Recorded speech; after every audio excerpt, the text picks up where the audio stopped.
Inicie, doctor. Muchas gracias. Bueno, empezamos. Bájale tantito, mami, porque como esta es otra plataforma, creo que no lo voy a poder estar regresando. Muy buenas tardes, son las 19 horas con 5 minutos del 25 de noviembre del 2020 y estamos esta vez no en Palacio Nacional, sino en la oficina del subsecretario de Prevención y Promoción de la Salud de la Secretaría de Salud del Gobierno de México. Y también aquí vamos a iniciar la conferencia de prensa diaria sobre COVID-19, la pandemia causada por el nuevo coronavirus SARS-CoV-2. ¿Por qué estamos sesionando hoy aquí? Porque tenemos condiciones inusuales en el Zócalo de la Ciudad de México. Existe en este momento una manifestación pública de algunos grupos de personas, particularmente mujeres, están expresando distintas inquietudes sobre la violencia de género que aqueja a este país, igual que a muchas naciones.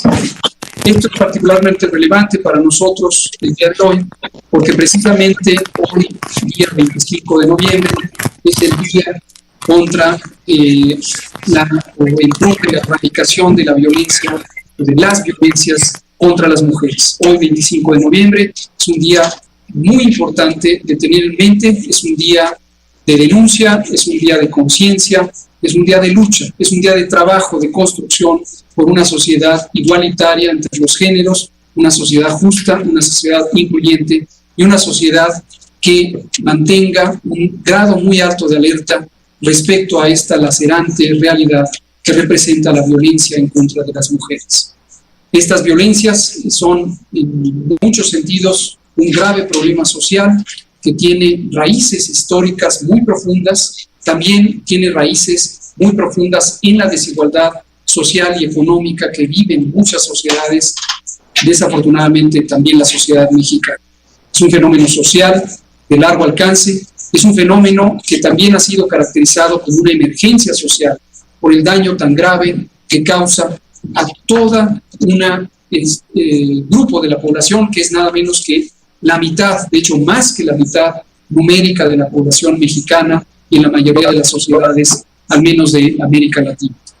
Por esa razón, consideramos que independientemente de los eventos que están ocurriendo en este momento en el Zócalo, que no forman parte de una protesta organizada o vinculada con el Gobierno de México, es importante que el contenido de la denuncia sea considerado.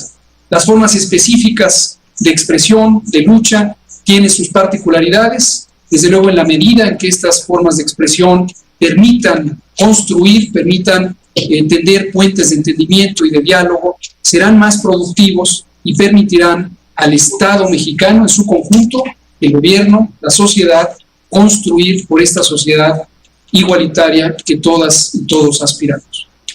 Lo digo porque, aunque esta es la conferencia de prensa COVID, hoy tenemos precisamente ese tema como el tema relevante a destacar.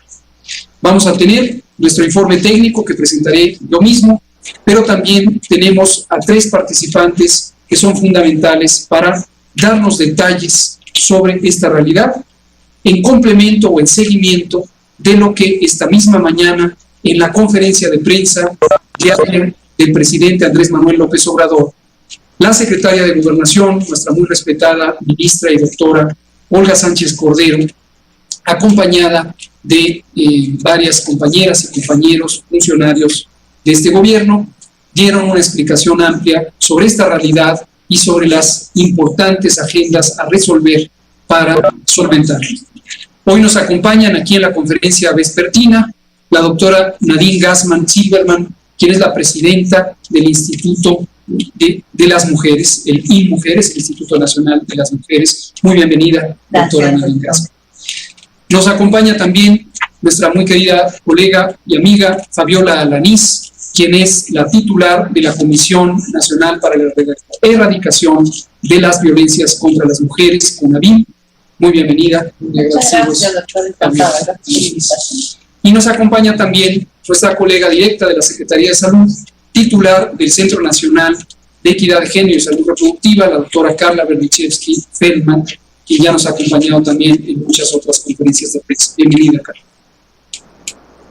Vamos a proceder entonces en estas condiciones. La conferencia de prensa no se detiene y es importante que siga su curso. Se ha puesto a disposición de las fuentes de información de salud y de presidencia, quienes son las personas que habitualmente concurren a la conferencia, la liga de internet en la que se puede tener acceso al contenido de la conferencia y también el mecanismo para que nos hagan llegar sus preguntas, si es que fuera el caso, en la sección de preguntas y respuestas. Nuestros colegas reporteras y reporteros, algunos de ellas y ellos están en el Salón Tesorería de Palacio Nacional, al que pudieron acceder, otras no lo están y pueden ser sus preguntas canalizadas a través de la liga de internet. Vamos a empezar entonces con el informe técnico. Si me pasan la primera diapositiva, por favor. Bueno, esta es la parte temática. Si vemos el inicio del informe técnico.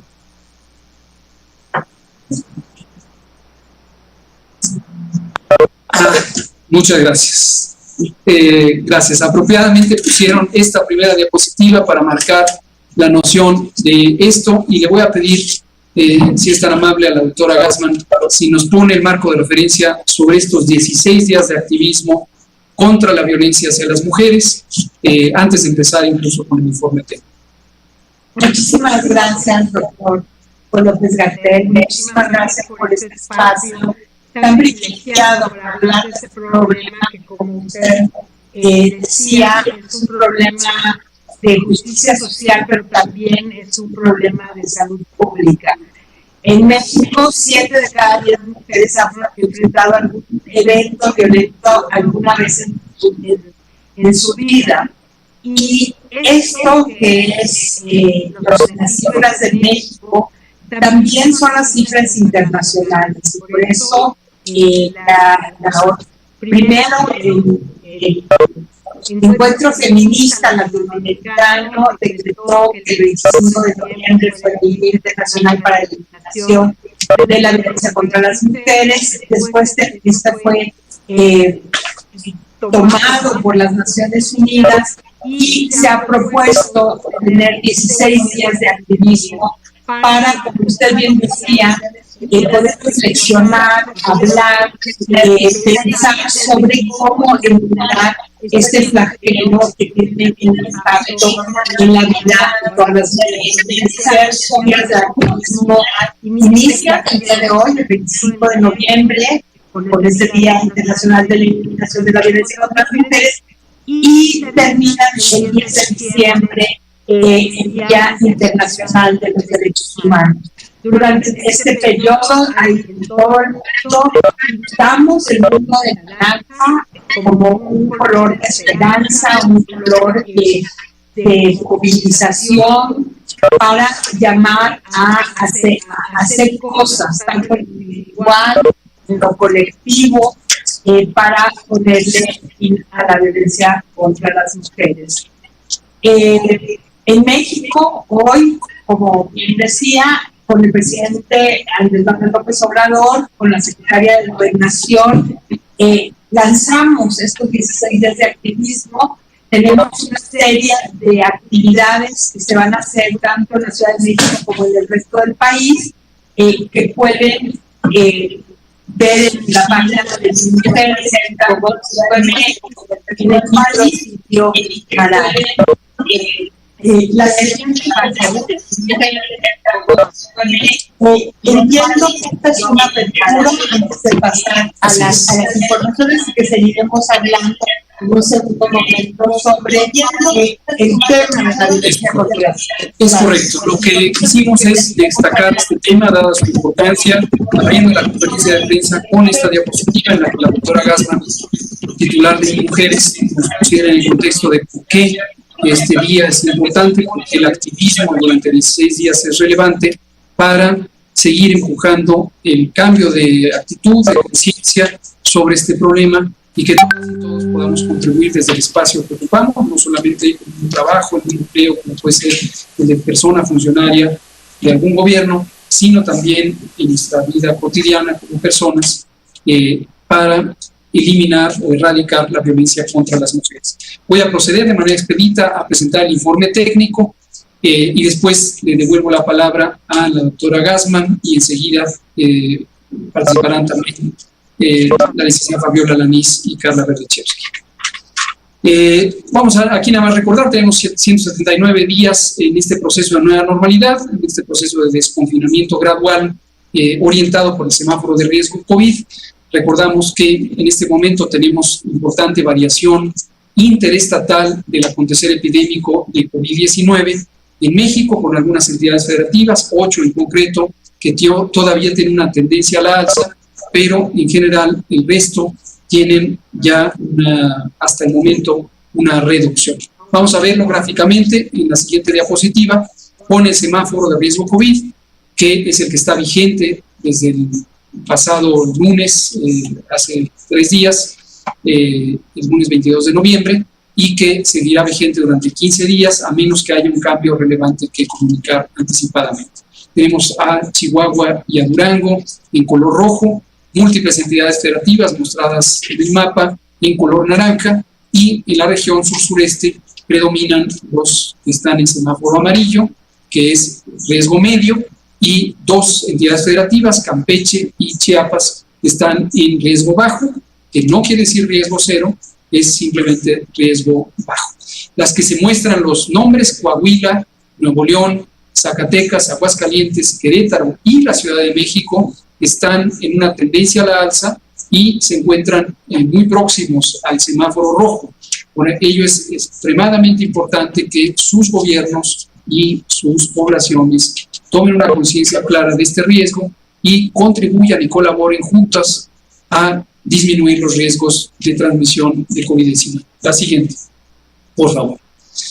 Vamos a ver la curva epidémica de cortes semanales, es la que presentamos todos los días. Representa la intensidad de la epidemia. En esta curva epidémica, así le llamamos a esta gráfica, en la que se ven un conjunto de columnas, de rayitas, de colores, que muestran entre más largas o más altas, mayor intensidad epidémica. Empieza en la semana 1 del año, el 1 de enero de 2020, y está acotada a hace 2 semanas, en la semana 46 del año. En este momento vivimos en la semana 48.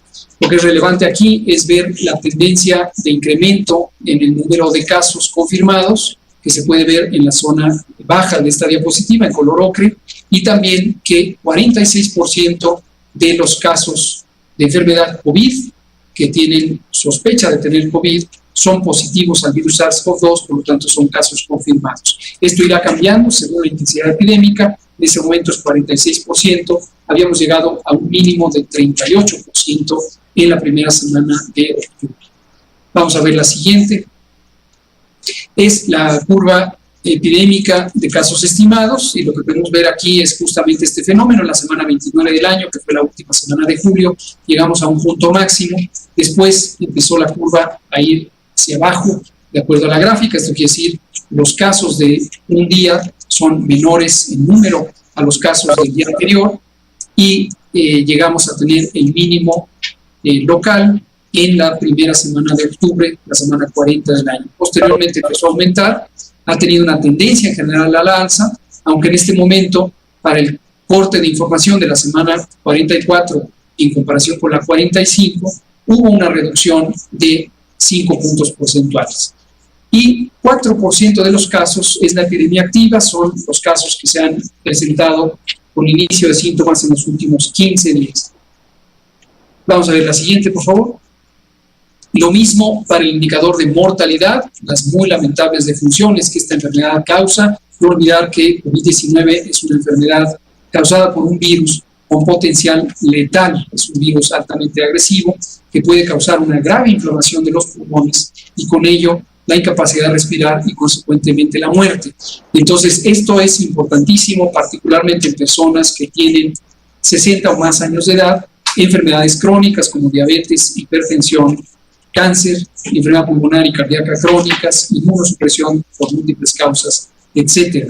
Y aquí siempre que hablamos de mortalidad, recordamos 2 elementos críticos. Uno es lo muy lamentable que resulta todas y cada una de las defunciones. En este momento 103.597 han sido reportadas desde el inicio de la epidemia, pero además la oportunidad de salvar vidas en la medida en que las personas identifiquen si tienen los síntomas de COVID, fiebre, tos, dolor de garganta, dolor de cabeza y algunos otros, pero además tienen estas condiciones que le llamamos de riesgo, 60 o más años de edad, enfermedades crónicas. No se esperen, por favor, acudan a valoración médica lo más pronto posible. En el primer día, desde el inicio de los síntomas, es lo deseable. Hay mucho por hacer. La gran mayoría de las personas que están hospitalizadas por COVID no están intubadas. Solamente el 5% de las personas hospitalizadas por COVID están intubadas. El resto está en un tratamiento no tan intensivo como puede ser la intubación, porque llegaron a buen tiempo para tener una buena respuesta a los distintos elementos del manejo médico, en particular la oxigenación no invasiva. Se reduce de la semana 44 a la 45, 4% los defunciones registradas, y tenemos una reducción neta desde la semana 28 del año, la penúltima semana de julio, hasta la semana 46 de 45%. La siguiente, por favor. Finalmente tenemos en el informe técnico el registro de hospitalización, que lo vemos en esta gráfica de columnas, con un 38% promedio de hospitalización, y después por entidad federativa podemos ver cuáles son las más ocupadas, de izquierda a derecha. Preocupa en este momento que Durango ha continuado con una tendencia de incremento en hospitalización. Esto es producto de la continuidad de los contagios. Afortunadamente, otras entidades federativas que llevaban la misma tendencia se han reducido. Y en la última diapositiva vemos el mismo concepto, la misma idea, pero para las camas que requieren ventilador, es decir, personas críticamente enfermas que están en tratamientos semejantes a la terapia intensiva. En este momento la Ciudad de México es la entidad federativa con la mayor ocupación, 61% de las camas equivalentes a terapia intensiva para el tratamiento de personas con infección respiratoria aguda grave están hospitalizadas, están ocupadas. Y aquí insistimos también en un elemento importante. Esta información que presentamos de cada una de las entidades federativas es el promedio de ocupación de los hospitales registrados para la atención de COVID por parte de los gobiernos estatales. Los gobiernos estatales, cada uno de ellos, nos han identificado cuáles son los hospitales COVID designados, y todos los días se hace un monitoreo de la ocupación de camas en esos hospitales. El promedio es el que se registra aquí, pero eso no quiere decir que se distribuyan de manera homogénea, de manera equitativa entre los hospitales las personas enfermas de COVID. Hay hospitales que están ya saturados. En la Ciudad de México, por ejemplo, hay hospitales completamente llenos, algunos de los institutos nacionales de salud. Lo mismo en otras entidades federativas. Los hospitales, sobre todo de gran tamaño, suelen ocuparse por completo de inicio. Aquí es muy importante que en las entidades federativas se difunda a la población el número de contacto de emergencias, 911. El número 911 es un número universal de emergencias. Todo tipo de emergencias se atienden ahí, y aunque es un número para todo el país, en cada una de las entidades federativas hay un mecanismo de atención telefónica que depende del gobierno del estado. En ese mecanismo de atención telefónica tienen actualizada la ocupación hospitalaria del estado y le pueden decir: este hospital está lleno, no vaya allá, en cambio este otro hospital está vacío. Y de hecho, este número 911 funciona también a través de un mecanismo que se llama el Centro Regulador de Urgencias Médicas, que para todo el sector salud, los hospitales estatales, el IMSS, el ISSSTE, Pemex, etcétera, le permiten organizar y orientarle a usted, a su familia, a un amigo, sobre dónde está el hospital más cercano, que puede estar vacío, que puede tener una cama y personal disponible. Por favor, ayúdenos a difundir 911. Si tiene una urgencia COVID, 911. Si tiene cualquier tipo de urgencia médica, 911. Por favor, esto puede ayudar a salvar la vida. Terminamos aquí el informe técnico. Le paso la palabra a la doctora Gassman para que coordine el segmento temático Ojalá que quede un poco de tiempo para preguntas y respuestas. Son las 19:24. Doctora.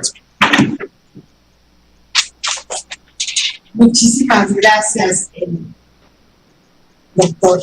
Realmente es un placer, es muy importante de lo que vamos a hablar. Hemos hablado en estos meses a nivel internacional que hay otra pandemia, que es la pandemia de la violencia contra las mujeres. Es una pandemia que estaba antes del COVID y esperemos que dure, se acabe junto con el COVID, ¿no? Si me pueden pasar la siguiente, por favor. Hablamos ya de los 16 días de activismo, de la importancia de esta movilización internacional. Estamos aquí en esta sala en el Palacio Nacional, porque en todo el país mujeres y colectivos de mujeres están diciendo basta, basta con esta violencia, estas violencias que son múltiples y que son cotidianas. La siguiente, por favor. Y quiero empezar haciendo énfasis en que la violencia contra las mujeres no es un problema de las mujeres, es un problema de toda la sociedad. Tiene un impacto en las familias, fractura el tejido social de muchas comunidades, afecta el bienestar de todas las personas y el desarrollo de nuestro país. Es un problema que está profundamente arraigado en la cultura machista y constituye una grave violación de todos los derechos humanos de las mujeres, con afectaciones muy graves en su salud, con consecuencias físicas, sexuales, psicológicas y aún mortales. A pesar de que hemos avanzado en reconocerla como un problema social, porque hasta hace unos años se pensaba que era un problema privado, porque mucha de esta violencia es una violencia que se da de un ser que debería quererte, amarte, protegerte, pero que no lo hace, que usa su sensación de poder para agredirte. Aunque hemos avanzado en que se reconozca como un problema público, social, todavía esta violencia sigue naturalizado, sigue invisibilizado, no se justifica en nombre de la tradición, de así es, siempre ha sido así, pues aguántate, etc. Yo quiero darles solo unos ejemplos. Por ejemplo, cuando en las familias se frena la educación de una niña, ¿no? Con esta idea de, bueno, ¿para qué estudias si te vas a casar? Eso es una forma de violencia. O cuando las niñas, las jóvenes, las universitarias enfrentan acoso, hostigamiento en las universidades, en las escuelas, en el propio transporte público, eso también es violencia contra las mujeres. O por ejemplo, cuando una pareja te checa el celular, te controla o controla el dinero, o cuando no le pagamos a las mujeres por el mismo trabajo, el mismo salario que a los hombres, eso también es violencia. O cuando en los medios de comunicación se ven a las mujeres como cosas, como objetos, o se les denigra, se les ridiculiza.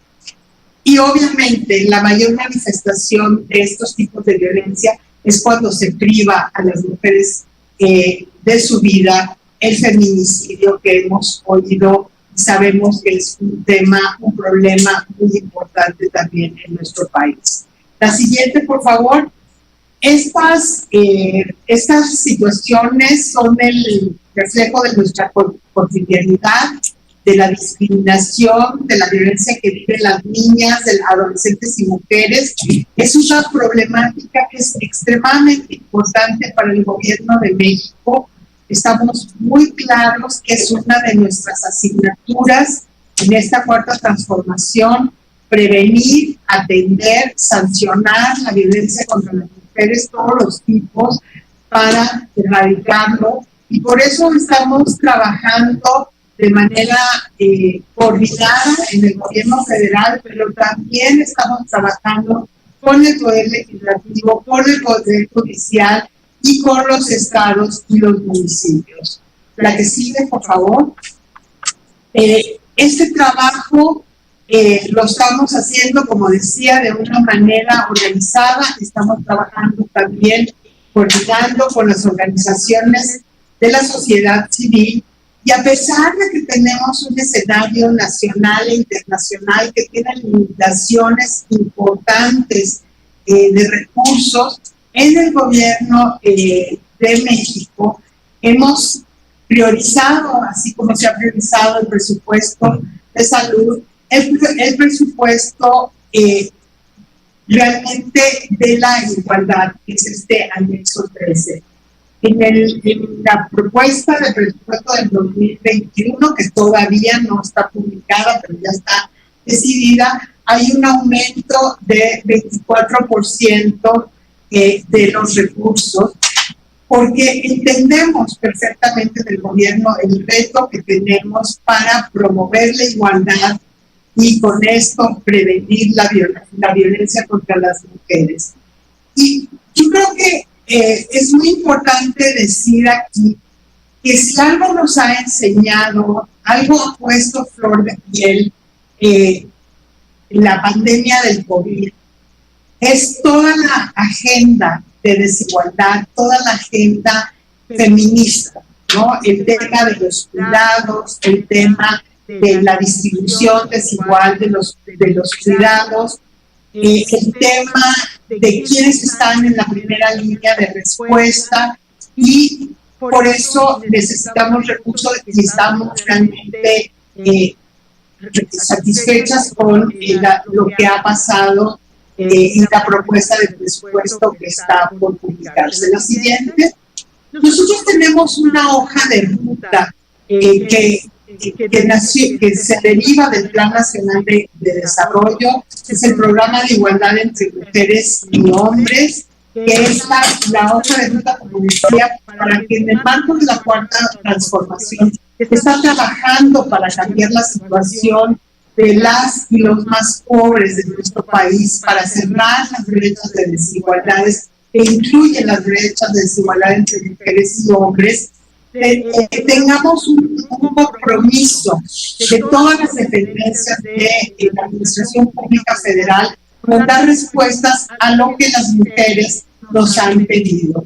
Este trabajo se hace de la mano de las dependencias y, por ejemplo, la autonomía económica de las mujeres es clave para que las mujeres puedan salir del ciclo de violencia, y esto está en el objetivo 1 de Proigualdad, que busca que las mujeres avancen hacia su independencia económica.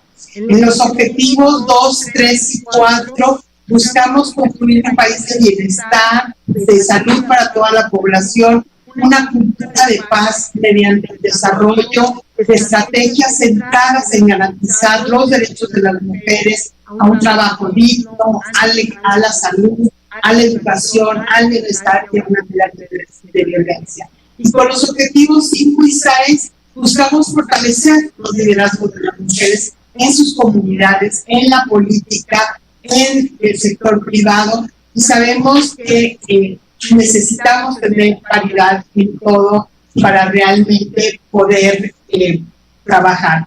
Y en ese sentido tenemos una alianza muy fuerte con la Secretaría de Salud, trabajamos de la mano en cuestiones que la doctora Berdichevsky va a hablar con más detalle, pero por ejemplo, fortalecer la capacidad de respuesta del primer nivel de atención, este nivel tan importante que el doctor López-Gatell nos habla de la salud comunitaria, pero también capacitar al personal médico para que observe las normas, especialmente las normas 046, facilitar el acompañamiento para asegurar el acceso a servicios de anticoncepción, de emergencia, de anticoncepción y de aborto seguro, y hacer que el sistema de salud sea un sistema de salud que le dé un servicio de calidad, de calidez a las mujeres y que entienda las especificidades de las necesidades de las mujeres.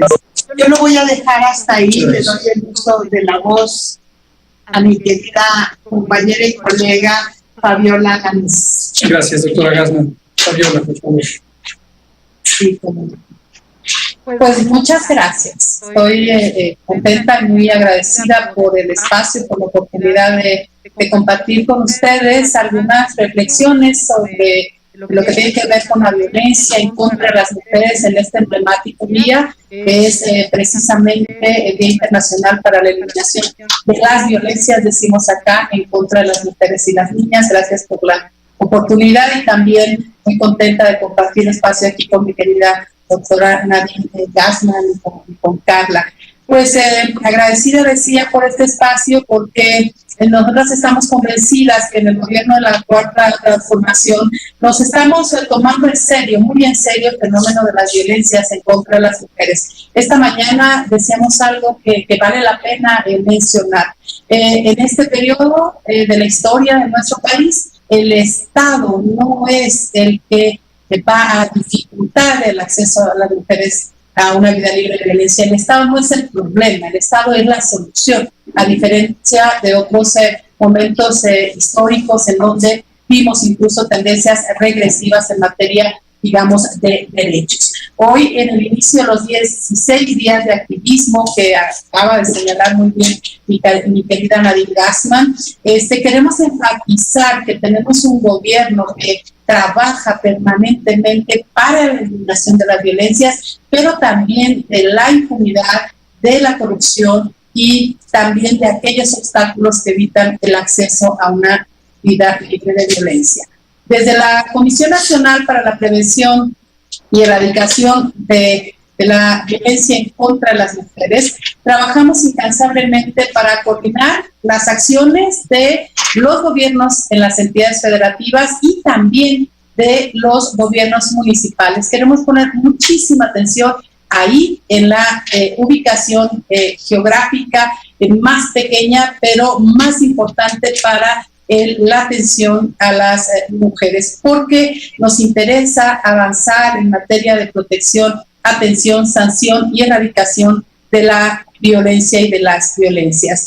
Todos los días acompañamos a las mujeres que alzan su voz para construir una sociedad igualitaria en donde las violencias no tengan cabida. También nosotras, desde aquí decimos, levantamos la voz en contra de esas violencias y en ese sentido señalar que somos no solamente empáticas, sino que compartimos ampliamente las posiciones y las demandas de los colectivos que han salido a decir basta de poner un alto a la violencia. Yo quisiera señalar también que nos encontramos en un momento en donde es central en la siguiente lámina, si me permiten, identificar un tipo de violencia que nos interesa mucho que la gente conozca. Hay una encuesta, la última, la realizada en el 2016, que es la encuesta nacional sobre la dinámica de relaciones de los hogares. Es el último gran ejercicio nacional que sobre el tema hizo el INEGI, y ahí hay un dato que nos interesa resaltar. De cerca de 20 millones de mujeres que experimentaron algún tipo de violencia vinculado sobre todo a su relación de pareja, estamos encontrando que apenas la mitad de estas mujeres se atrevió a compartir esa violencia que habían vivido con algún familiar, con alguna amiga, con algún cercano o incluso en menor medida con las autoridades seguramente educativas cuando hay este espacio, digamos, de atención, particularmente en las escuelas de educación media y media superior.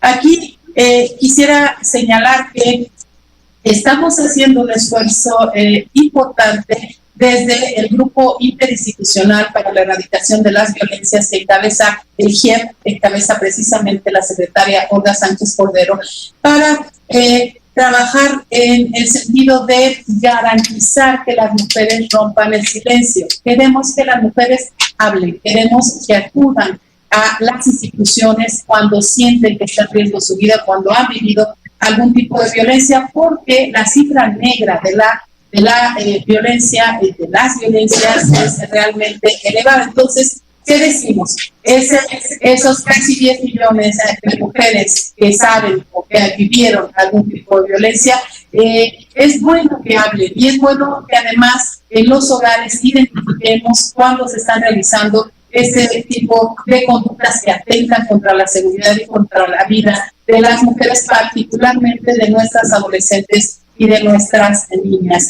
Y bueno, concluiría diciendo que bueno, este trabajo conjunto que estamos realizando también con el sector salud tiene también como objetivo que la atención a las sobrevivientes de violencia sea integral. Y aquí hemos estado estrechando la colaboración con la doctora Carla Berdichevsky, porque todas las sobrevivientes de violencia sexual tienen el derecho a recibir atención para proteger su salud y su vida. Esta coordinación la hemos hecho como parte de los trabajos del Sistema Nacional para Prevenir, Atender, Sancionar y Erradicar la Violencia contra las Mujeres, del cual, por supuesto, la Secretaría de Salud es parte y además encabeza la Comisión de Atención. Nos da mucho gusto porque se ha puesto mucho interés en este espacio. Y nos alegra también saber que la Secretaría de Salud está trabajando en el fortalecimiento de los servicios de aborto seguro que esperamos rinda frutos pronto. ¿Por qué? Porque este es un derecho, este no es ninguna concesión.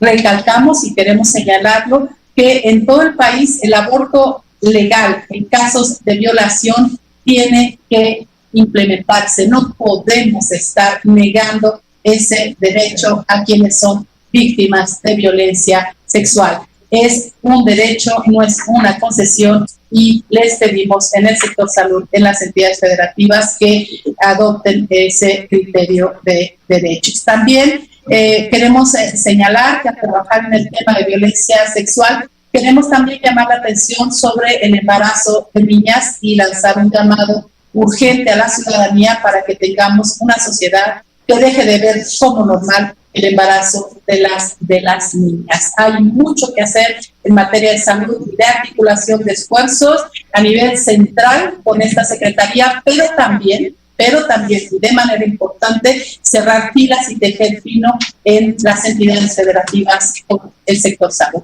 Muchas gracias por la oportunidad, doctor. Muchas gracias, licenciada Fabiola Alaniz, titular de CONAVIM. Le damos la palabra a la doctora Carla Berdichevsky con la perspectiva de la Secretaría de Salud. Muchas gracias, doctor López-Gatell. Muchas gracias, Nadine y Fabiola, por acompañarnos en la sesión de esta noche tan importante. Si nos puede dar la siguiente. Ciertamente, desde la Secretaría de Salud nos unimos a estos 16 días de activismo que empiezan esta noche y que continúan hasta el 10 de diciembre. Estaremos haciendo una mención a estos mensajes diariamente en esta conferencia nocturna. Por favor, la que sigue. Y como hemos reiterado este mensaje a lo largo de las conferencias nocturnas, la COVID-19 representa un reto, pero la atención a la violencia de género y a la violencia sexual sigue siendo atención prioritaria, y los servicios de salud sexual y reproductiva son esenciales y se mantienen continuos durante la pandemia.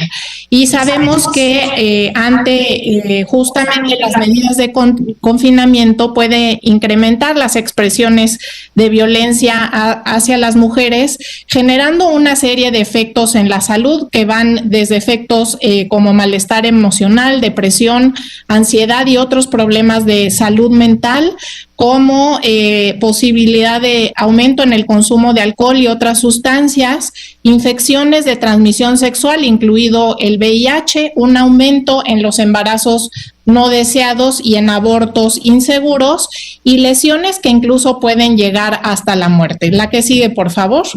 La violencia contra las mujeres es inaceptable.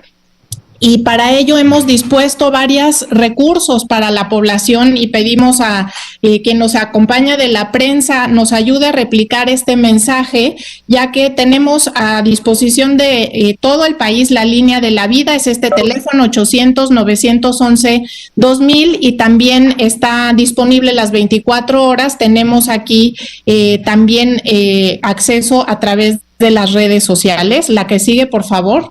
Recordar a la población que nada justifica la violencia contra las mujeres, y a todas y todos en nuestro país, si sienten miedo por su integridad o su vida, pueden hacer uso de la línea 911, que es una línea que está igualmente dispuesta a nivel nacional para cualquier emergencia, incluso los casos de violencia. La que sigue, por favor. En todo el país también hemos dispuesto atención para casos de violencia a través de servicios que están disponibles en un mapa interactivo, en donde se pueden consultar no solamente los servicios que están dispuestos en la Secretaría de Salud, son los servicios especializados para la atención a la violencia, sino toda la red de servicios para atender a la violencia que trabajamos en vinculación con las otras instancias de los del gobierno federal y de los gobiernos estatales y municipales. Este mapa es un mapa que ha dispuesto Indesol, pero que está también ubicado en nuestro micrositio de coronavirus.gov.mx. Bajo la pestaña de violencia de género tenemos un micrositio en el sitio de coronavirus sobre violencia, al cual invitamos a toda la población a hacer una consulta y un uso, porque hay varios recursos aquí que no solamente van sobre el tema, sino sobre otros que hemos ya conversado en cuanto a la continuidad de los servicios de salud sexual y reproductiva. La que sigue, por favor. Y recordar a la población que si alguien ha sufrido de violencia de género o de violencia sexual, están también dispuestos los servicios especializados para atención a la violencia, que han sido ubicados en las diferentes unidades de salud. Ese es el mapa interactivo al que hacía alusión, y en estos espacios se ofrece atención médica de emergencia para atender posibles lesiones. Hay servicios de orientación emocional y psicológica. Aquí se provee la profilaxis para evitar infecciones de transmisión sexual, incluido el VIH, y recordar a nuestra población que hay una ventana de oportunidad realmente corta, son pocos días para poder acceder a los beneficios que ofrece esta profilaxis. Son 72 horas para prevenir una infección de transmisión sexual como es el VIH, pero también se ofrece anticoncepción de emergencia, y la anticoncepción de emergencia es lo que ya mencionaban mis colegas. Tenemos la pastilla de anticoncepción de emergencia, pero también se puede utilizar el dispositivo intrauterino como un método de anticoncepción de emergencia. Y finalmente, el acceso a los servicios de aborto seguro. La que sigue, por favor. Tenemos a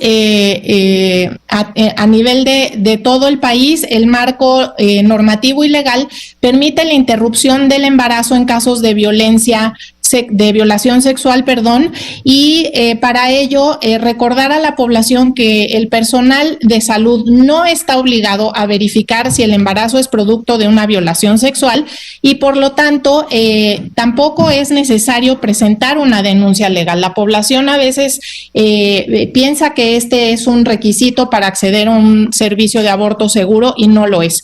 Por ello hemos también dispuesto este video que queremos presentar a continuación para promover con la población y en los servicios de salud el acceso a los servicios de aborto seguro ante una violación sexual. La que sigue, si puede poner play.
Tienen la palabra.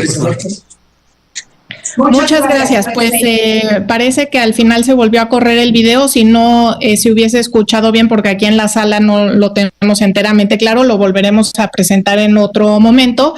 Y solamente recordar que estaremos recordando los 16 días de activismo que inician a partir de hoy a lo largo de los siguientes 16 días, sumándonos a esta campaña internacional para la eliminación de la violencia contra las mujeres. Muchas gracias, doctor López-Gatell. Al contrario, muchas gracias, doctora Nadine Gassmann, licenciada Fabiola Lanís y doctora Carla Berdichevsky, por este mensaje tan importante. Definitivamente la importancia de este mensaje nos lleva a estarlo amplificando, replicando en los siguientes 16 o 15 días, o 16 contados con hoy, y posteriormente estaremos todos los días 25 abriendo la conferencia de prensa COVID con un mensaje alusivo que nos recuerde que la violencia contra las mujeres, las violencias son algo que no debemos tolerar. Nos acompañan allí en la sala, en el Salón Tesorería, y les agradecemos su puntual asistencia, los colegas y colegas reporteros, Héctor García del diario Basta, Grupo Cantón, Juan Carlos Machorro de AM Noticias de Querétaro, Susana López Peña de Televisa, Gerardo Suárez del Heraldo de México, Liliana Noble de Pulso Saludable, Otilia Carvajal de La Razón, Arturo García de Canal 11 y también Daniela Pastrana de Pie de Página. Muchas gracias por haber llegado al salón a tiempo. Hay otras compañeras reporteras y reporteros que no lograron pasar, aunque llegaron a tiempo, y por supuesto estamos gustosos de recibir sus preguntas. Nos quedan unos pocos minutos, son las 19:53. Adelante, escuchamos a cualquiera de la sala que quiera formular una pregunta.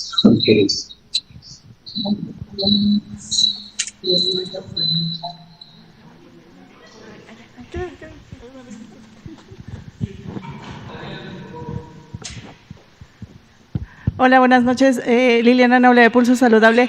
Quisiera saber, doctor Gatell, cómo desde su oficina, con su equipo de trabajo, ayuda a la erradicación o la eliminación de la violencia de género, principalmente entre las mujeres. No sé si me escuchó.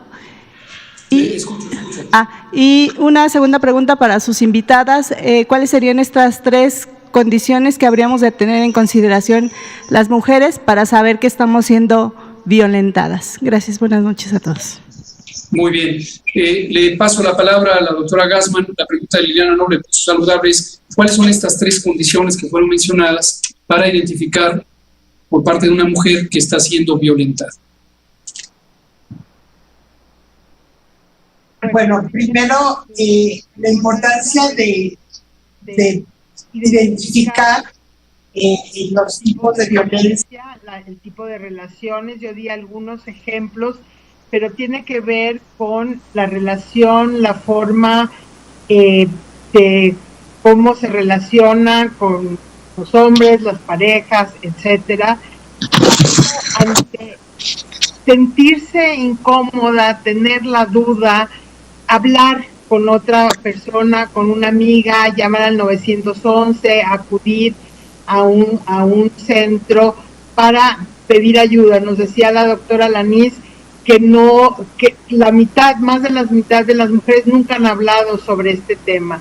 Es muy importante, hay cosas muy obvias, evidentemente, golpes, patadas, insultos, pellizcos, agresión sexual, son obviamente violencia, pero hay también cuestiones que tienen que ver con la violencia psicológica que te hace sentir mal, que también son tipos de violencia. Muchas gracias, doctora Gassmann. Respecto a la segunda pregunta de Liliana Noble sobre qué está haciendo la Subsecretaría de Prevención y Promoción de la Salud, o yo diría el sector salud en general, respecto a la violencia de las mujeres, es exactamente la exposición que hizo la doctora Carla Berdichevsky. Esos son los elementos cruciales de lo que estamos haciendo. Aquí aprovecho para comentar una actualización interés público. Anteriormente, hasta 2019, existía un programa de subsidios a los refugios para mujeres víctimas de violencia, sus hijas y sus hijos, que era administrado desde el Centro Nacional de Equidad de Género y Salud Reproductiva, al frente de la doctora Berdichevsky. A lo largo del año 2019 y parte del 20, precisamente en este grupo intersectorial para la erradicación de la violencia contra las mujeres, que coordina la Secretaría de Gobernación, y decidimos que era más procedente transferirlo a el INDESOL, el Instituto Nacional de Desarrollo Social, que depende de la Secretaría de Bienestar y que está al frente de nuestra querida compañera Luz Rosales Esteva, quien es una persona muy comprometida con esta causa, y estamos seguros que el programa en manos de INDESOL va a funcionar de una manera muy efectiva y eficiente. A ver si nos da tiempo de una última pregunta. Son las 19:57.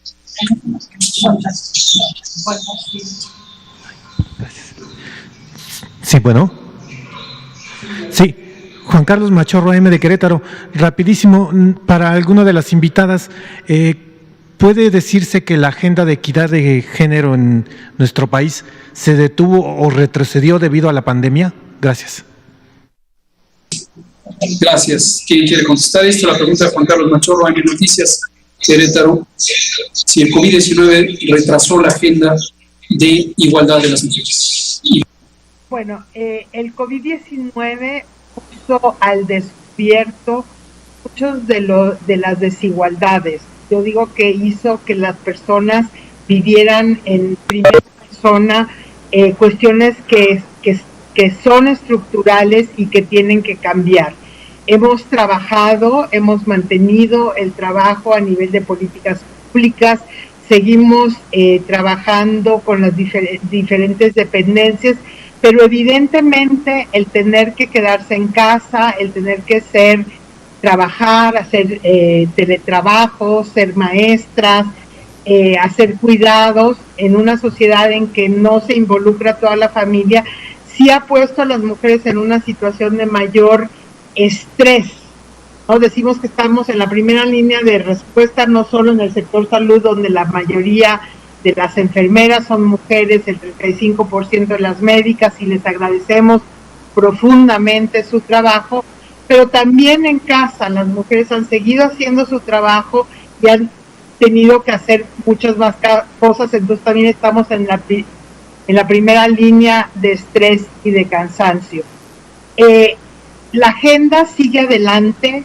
Desde el punto de vista del gobierno de la Cuarta Transformación, estamos trabajando en estos cambios, y también nosotros pensamos que ha sido un momento de reflexión también para los hombres, para involucrarse de una manera más contundente en las labores de cuidado, en ver la importancia de estar en el cuidado, y sabemos, porque los estudios nos han mostrado, que los hombres que cuidan son menos violentos. Entonces es un ganar-ganar, y realmente tenemos que salir de esta pandemia, y lo decimos fortalecidos. Tenemos que hacer que la nueva normalidad, a la que no queremos regresar las mujeres porque la normalidad no era muy buena para las mujeres, sea más justa, sea más solidaria, sea más equitativa, sea, en fin, más feminista.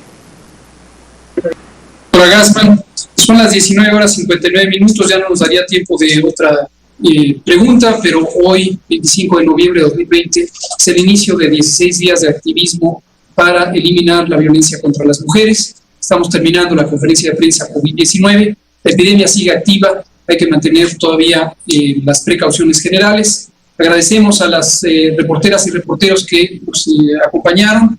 Agradecemos también al equipo técnico de Presidencia, aquí Javier Miranda y su magnífico equipo que habilitaron rápidamente la comunicación, a CEPROPIE, a Jesús Ramírez Cuevas, a todo el equipo técnico que nos acompañó. Gracias, doctora Gassmann, gracias, Fabiola Lonís, gracias, Carla Berdichevsky, gracias a todas y todos ustedes. Seguimos mañana. Gracias.